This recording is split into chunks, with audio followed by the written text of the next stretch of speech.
એમનું હોમવર્ક આજે તમને અહીંયા બાળમિત્રો થોડું સ્વાધ્યાય પોથીની અંદર જાતે લખવા માટે આપું છું. તો તમારે પેન્સિલથી ત્યાં જાતે લખવાનું છે. એના માટે તમે અત્યારે હોમવર્ક નોટ કરી લો. સ્વાધ્યાય પોથીની અંદર પાઠ નંબર 1 વનસ્પતિમાં પોષણ, એમનો પહેલો ક્વેશ્ચન જે ઓપ્શનલ છે, તમારે સામે વાંચી અને જે ઓપ્શનમાંથી સાચો વિકલ્પ છે અહીંયા સામે નોટ ડાઉન કરવાનો છે. ત્યારબાદ સેકન્ડ પ્રશ્નના માત્ર એક શબ્દમાં એકદમ ટૂંકમાં અહીંયા સામે જવાબ લખવાનો છે. એ લખી પ્રશ્ન નંબર 4 ની અંદર માત્ર ને માત્ર વ્યાખ્યા આપવાની છે, જે તમે જાતે ટેક્સ્ટ બુકમાંથી શોધી અને સરસ મજાની લખી શકો છો. ત્યારબાદ જોઈએ પ્રશ્ન નંબર 8 ખરા ખોટા. બધાને પૂરવાની બહુ જ મજા આવે છે. એ ખરા ખોટા પણ જાતે પેન્સિલ વડે કરવાના છે.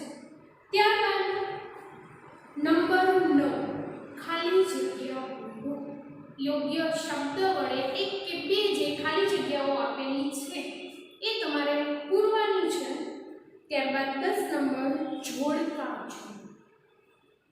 જે યોગ્ય રૂપ સામે વિભાગમાં આપેલું છે એમાંથી તમારે જોડકા જોડવાના છે.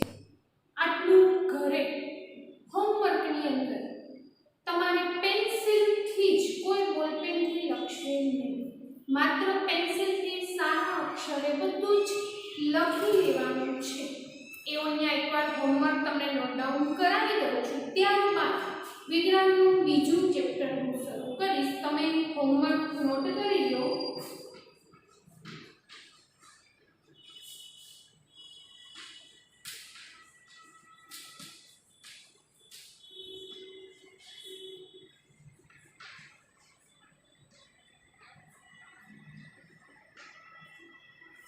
પ્રશ્ન નંબર 1, 2, 4 અને 8, 9 અને 10 માત્ર ને માત્ર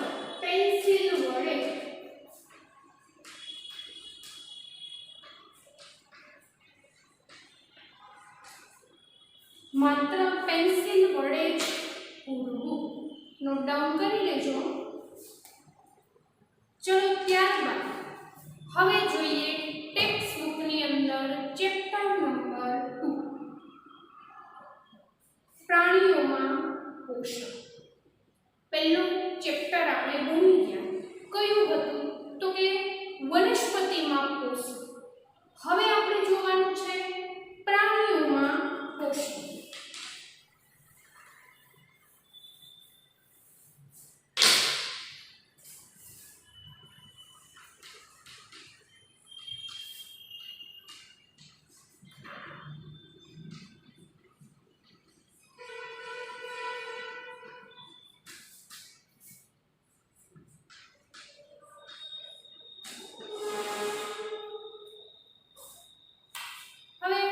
ગયા પીરિયડમાં જે આપણે વનસ્પતિનું પોષણ ભણી ગયા એ થોડુંક ટૂંકમાં કહી દઉં છું કે પ્રકાશ સંશ્લેષણની ક્રિયા વડે વનસ્પતિના પર્ણમાં આવેલા હરિતકણ હવામાંથી કાર્બન ડાયોક્સાઇડ, જમીનમાંથી પાણી અને ખનિજ તત્વો એ લઈ અને સૂર્યપ્રકાશની હાજરીમાં પોતાનો ખોરાક જાતે બનાવે છે. હવે એનાથી કંઈક વિસ્તૃત આ ચેપ્ટરની અંદર આપણે ભણીએ છીએ. આપણે પહેલા એવું સમજી ગયા કે વનસ્પતિ છે એ સ્વયંપોષી છે, પણ અહીંયા પ્રાણીઓના પોષણની અંદર આપણે એવું કહી શકીએ કે પ્રાણી પોતાનો ખોરાક જાતે બનાવી શકતા નથી. જો બાળમિત્રો પહેલું ચેપ્ટર યાદ કરજો એટલે તમને સમજવું સહેલું લાગશે કે પ્રાણીઓ અને મનુષ્ય બંનેની આપણે ત્યારે વાત કરી હતી કે પોતાનો ખોરાક જાતે બનાવી શકતા નથી. તો શું કરે છે? તો કે જો મનુષ્ય અથવા પ્રાણી ખોરાક જાતે નહીં બનાવે તો કાં તો એ વનસ્પતિ અથવા તો પ્રાણી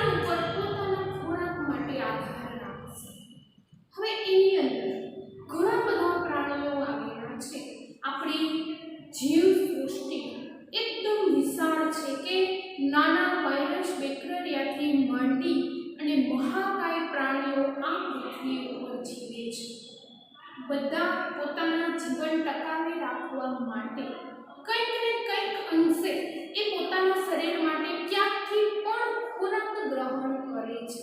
જે મનુષ્ય મોં વડે ખોરાક ખાય છે એ આપણે જાણીએ છીએ.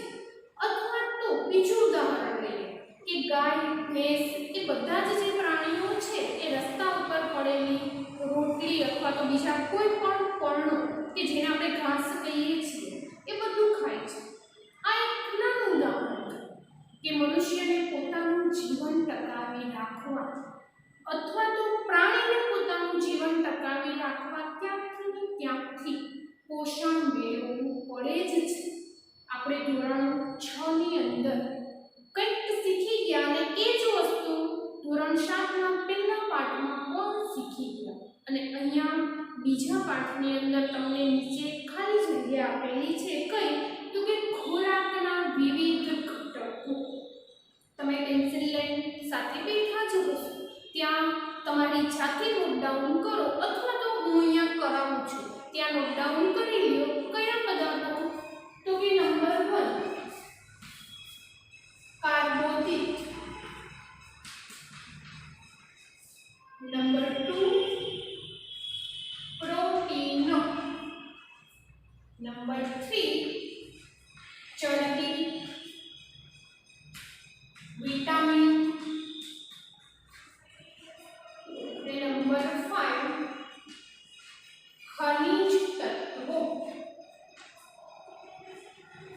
આ ઉપરાંત પણ બીજા ઘણા બધા પોષક તત્વો છે પણ મુખ્ય જે કહી શકીએ એ આ 5 એ તમે ત્યાં નોટ ડાઉન કરી લ્યો. એના વિશે થોડી ઘણી માહિતી આપણે અગાઉ મેળવી હતી અને હવે પછી પણ આ પાઠની અંદર મેળવશું. ત્યારબાદ આગળ જોઈએ મિત્રો. અહીંયા એવું કીધું છે કે જે ખોરાક તમે મોં વડે ગ્રહણ કરો છો એનું શરીરની અંદર ક્યાંક ને ક્યાંક પાચન થાય છે. તો એવો પ્રશ્ન થાય કે પાચન એટલે શું?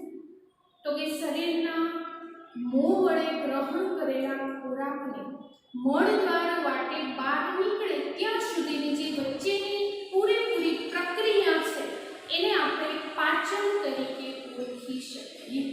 હવે અહીંયા નીચે એક નાનું ઉદાહરણ છે આકૃતિમાં કે કાર્બોદિત પદાર્થો છે એ જટિલ પાચન ધરાવે છે. જટિલ એટલે શું કે અઘરું. આપણે એવું ઘણીવાર કહીએ છીએ કે આજે તો આપણે પિઝા ખાધા છે તો એ પચવામાં ભારે લાગે કહીએ છીએ ને એવું બોલીએ છીએ. એવું જ મમ્મી બીજું એવું કહે કે આજે તું સાદું ખીચડી શાક દાળ ભાત ખાઈ લે એ સહેલાઈથી પચી જશે એવું કહે છે ને મમ્મી ઘણી વખત. એ શું કહે છે તો કે મમ્મી એમ નથી કહેતા કે કાર્બોદિત પદાર્થો ભારે પણ ક્યાંક ને ક્યાંક તમને એવું દર્શાવે છે કે અમુક ખોરાક પચવામાં સહેલા અમુક ખોરાક અઘરા છે. એ વસ્તુ અહીંયા એક નાનકડી આકૃતિ આપી છે. કઈ આપેલી છે તો કે ટેક્સ્ટ બુકમાં મારા મિત્રો બધા જોજો કે નીચે જટિલ ઘટકો અને સરળ ઘટકો. જટિલની અંદર આવી નાની આકૃતિ દોરેલી છે. એ શું દર્શાવે છે તો કે આ ખોરાક પચવામાં ભારે.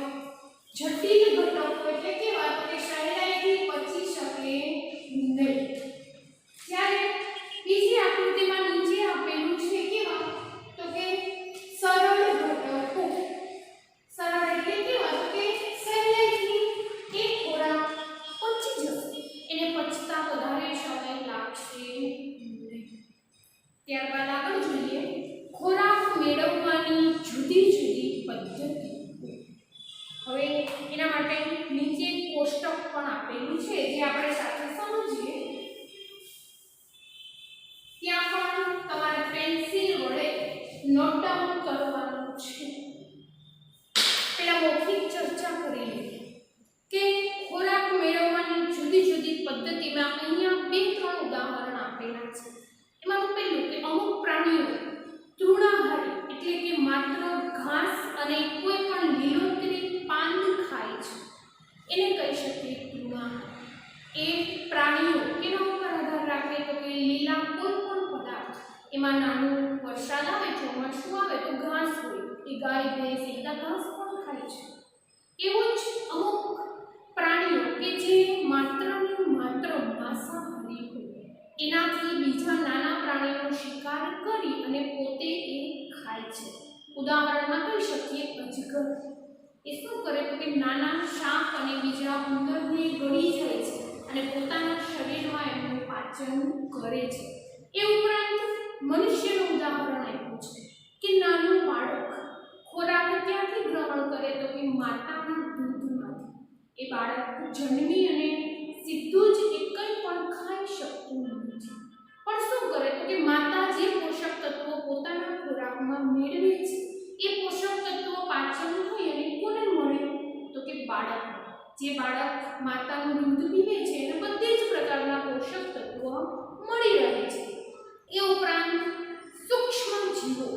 સૂક્ષ્મ જીવની અંદર આપણે અગાઉ વાત પણ કરી કે વાયરસ, બેક્ટેરિયા કે એ ઉપરાંત કીડી, મકોડા, મચ્છર, માખી બધું જ કીટકોમાં અને સૂક્ષ્મ જીવમાં તથા નાના નાના પ્રાણીઓમાં આવી શકે. હવે અહીંયા નીચે એક કોષ્ટક આપ્યું છે. એ કોષ્ટક હું અહીંયા બનાવું છું. તમે લોકો ટેક્સ્ટ બુકમાં નોટ કરતા જજો. શું આપેલું છે તો કે પહેલા પ્રાણીનું નામ, ત્યારબાદ ખોરાકનો પ્રકાર, એ ખોરાકમાં શું ખાય છે અને કઈ પદ્ધતિથી લે છે.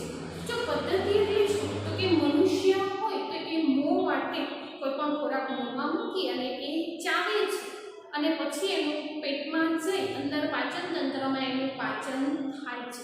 એની પદ્ધતિથી અહીંયા કોષ્ટક બનાવું છું. તમે ત્યાં સુધીમાં પેન્સિલ લઈ અને બેસી જજો. પહેલું છે પ્રાણીનું નામ,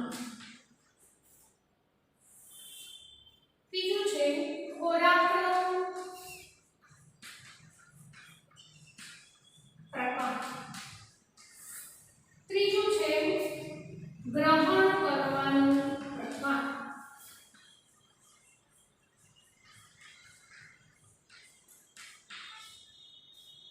હવે એમાં જોઈએ પહેલું આપ્યું છે. શું આપ્યું છે તો કે ગોકળ ગાય.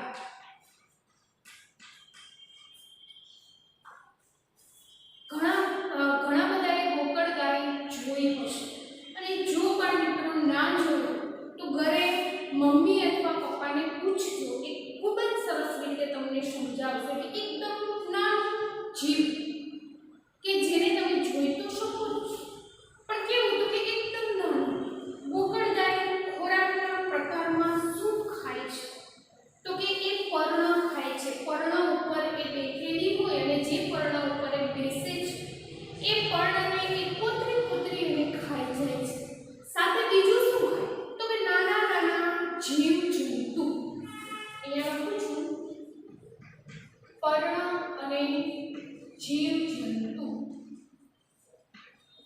હવે ગ્રહણ કરવાના પ્રકારમાં શું આવશે તો કે જે મનુષ્ય હાથેથી ખોરાક ખાય છે એમ એને હાથ નથી. શું કરે તો કે મોં વાટે એ ખોરાકને ખેંચી લે છે. મોં વાટે ખોરાકને ખેંચી અને એ પોતાના પાચન તંત્રની અંદર પહોંચાડી દે છે અને એમાંથી એમને પોષણ મળે છે. બીજું જોઈએ કીડી. બધાએ જોઈ છે. એ શું ખાય છે તો કે ખોરાકના કણ.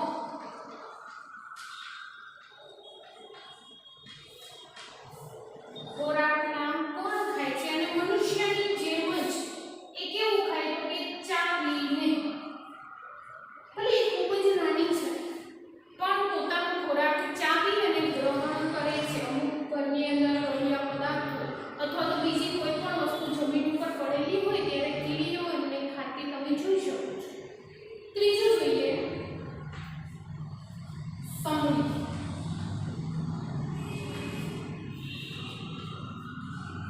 શું ખાય છે તો કે નાના પ્રાણીઓ.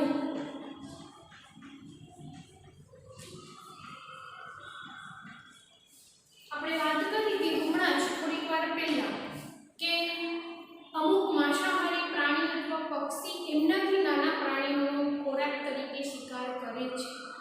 સમડી તો કે બીજા નાના નાના પ્રાણીઓને ખાય છે. એનો પ્રકાર કયો છે તો કે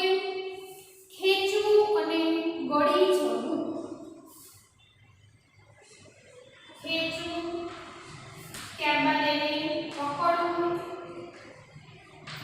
અને ગળી જવું. જો અમુક પ્રાણીઓ ડાયરેક્ટ ખોરાકને ગળી જાય છે અને પછી શરીરમાં પાચક રસો દ્વારા તેમનું પાચન થાય છે. ત્યારબાદ જોઈએ હમિંગ બર્ડ. નામ બધા એક સાઈડનું હશે જ. એક પક્ષી છે. શું છે તો કે એક પક્ષી. એનો ખોરાકનો પ્રકાર કયો છે તો કે ફૂલોના રસને ચૂસે છે અને એ ફૂલોના રસનો એક ખોરાક તરીકે ઉપયોગ કરી અને પોતાનું જીવન ટકાવી રાખે છે.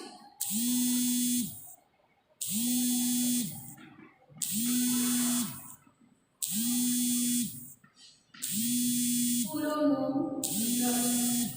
ત્યારબાદ જોઈએ ગ્રહણ કરવાનો પ્રકાર. ચૂસવું. કોઈ પણ ફૂલ ઉપર બેસે છે અને એ ફૂલનો રસ એ ચૂસી લે છે. ત્યારબાદ જૂ અને મચ્છર બંને ભેગું સમજાવું છું. જૂ અને મચ્છર.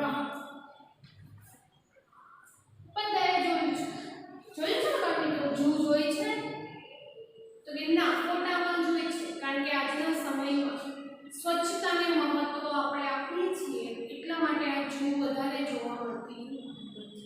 બીજું કે મચ્છર ચોમાસાની ઋતુમાં ખાસ જોવા મળે છે. એનો મુખ્ય ખોરાક શું છે? ખોરાકનો પ્રકાર કયો છે તો કે મનુષ્યનું રુધિર. મનુષ્યનું રુધિર કઈ રીતના એ ખાય છે તો કે જેમ અહીંયા ઉપર જોયું એ જ રીતના ચૂસીને. ત્યારબાદ પતંગિયું.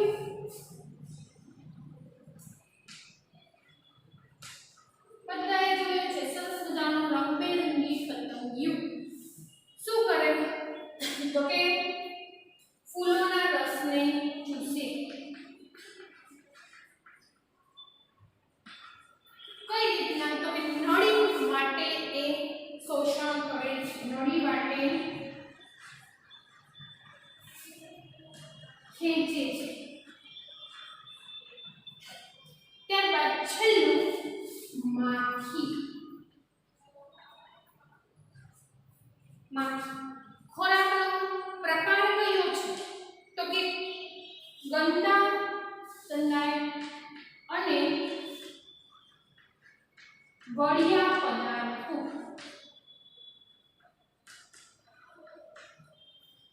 ગંદી જગ્યામાં માખી ઘણી બધી જોવા મળે છે. અને બીજું ક્યાં તો કે ઘરની અંદર ક્યાં ગળિયા પદાર્થો ખુલ્લા પડેલા હોય તો ત્યાં પણ તમે માખી ઘણી બધી જોઈ શકો છો.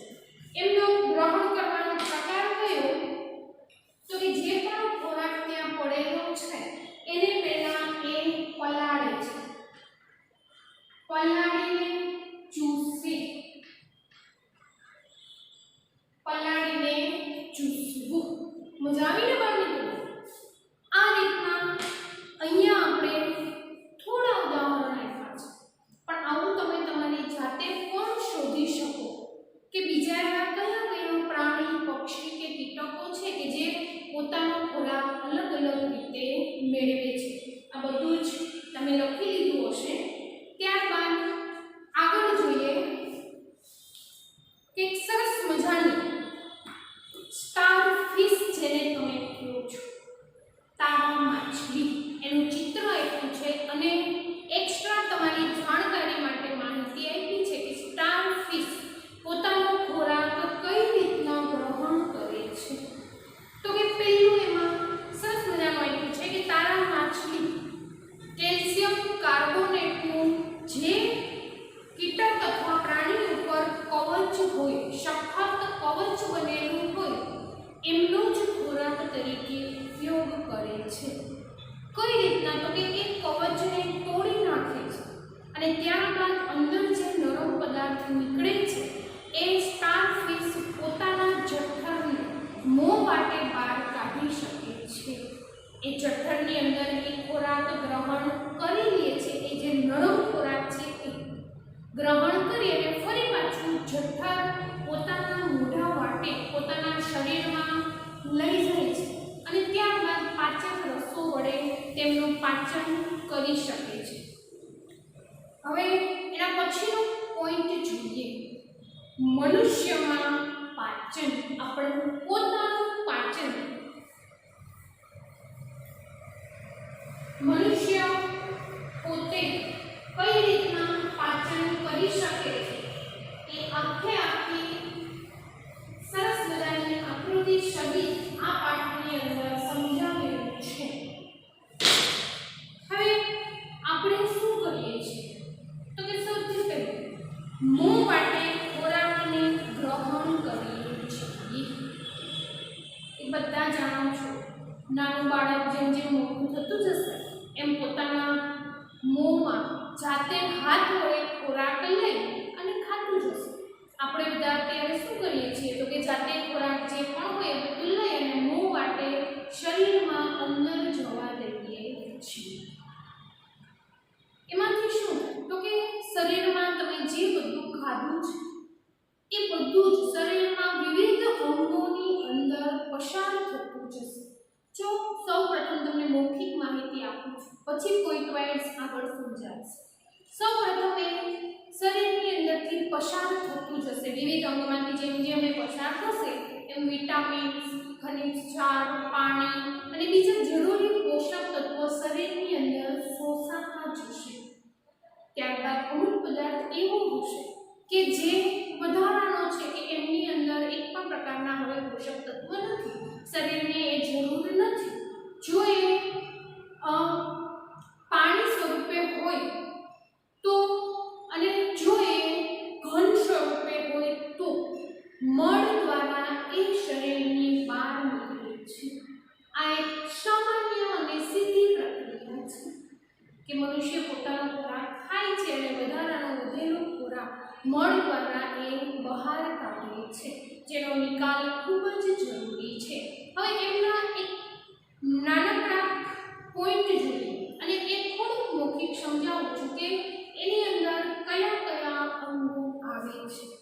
પાચન તંત્ર, આપણે એવું નામ કે પાચન તંત્ર એટલે શું તો મેં હમણાં થોડી વાર પહેલા તમને કીધું કે મોં વાટે ખોરાક શરીરમાં જાય અને એ ખોરાક મળદ્વાર સુધી પહોંચે એ વચ્ચેની આખી ક્રિયા એ પાચન.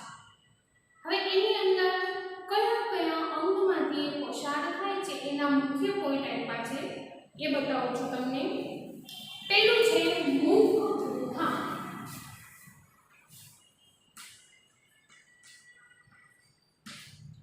બીજું છે અન્નનળી, ત્રીજું છે જઠર, 4 નાનું આંતરડું,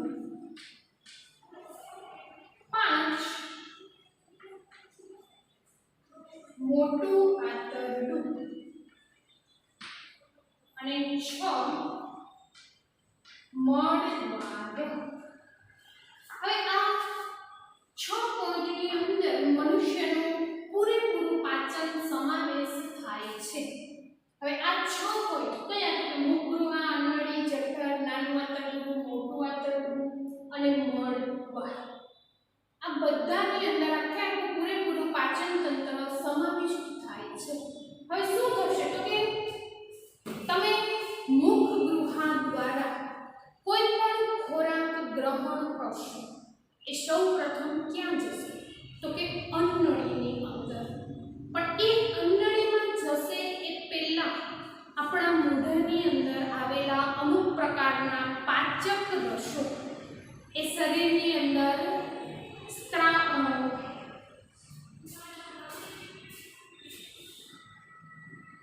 આ 6 પોઈન્ટ કે જે પાચન તંત્રમાં સમાવિષ્ટ થાય છે એમાં આ અંગ છે. પેલું કહ્યું હતું કે મુખ ગૃહ. આપણે જાણીએ છીએ કે કોઈ પણ ખોરાક આપણે મુખ વડે શરીરની અંદર જવા દઈએ છીએ, ત્યારબાદ એ ખોરાક ક્યાં જાય છે તો કે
નાના આંતરડાની લંબાઈ લગભગ 7.5 મીટર સુધી છે. આપણને વિચાર થાય કે આપણા આટલા નાના શરીરમાં એ કેમ સમાતું હશે, પણ તમે ત્યાં આકૃતિ આપી છે એમાં જોઈ જ શકો છો કે નાનું આંતરડું ગુચડારૂપ એ શરીરની અંદર ગોઠવાયેલું હોય છે. ત્યારબાદ નાના આંતરડામાં જરૂરી પોષક તત્વોનું શોષણ થઈ અને મોટા આંતરડામાં જશે.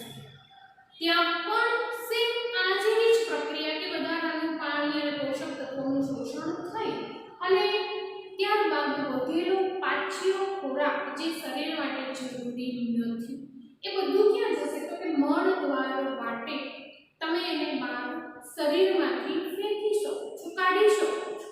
આ આપણી થઈ પાચનની પ્રક્રિયા. આવતા બીજા વિડીયોની અંદર પાચનની આકૃતિ સાથે આ બધા જ અંગો કઈ રીતના કામ કરે છે એ તમને સમજાવીશ.